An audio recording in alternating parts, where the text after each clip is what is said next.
बेटा स्कूल में खाने से पहले क्या पढ़ाते, सो पढ़ो देखेंगे। अन्नपूर्णे सदा पूर्णे कौन सी स्कूल तुम्हें पढ़ रहे सर? गच्ची मठ। हाँ पढ़ो।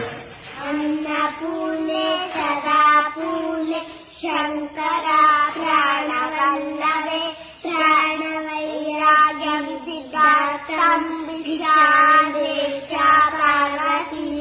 ओम असतो मा सद्गमया तमसो मा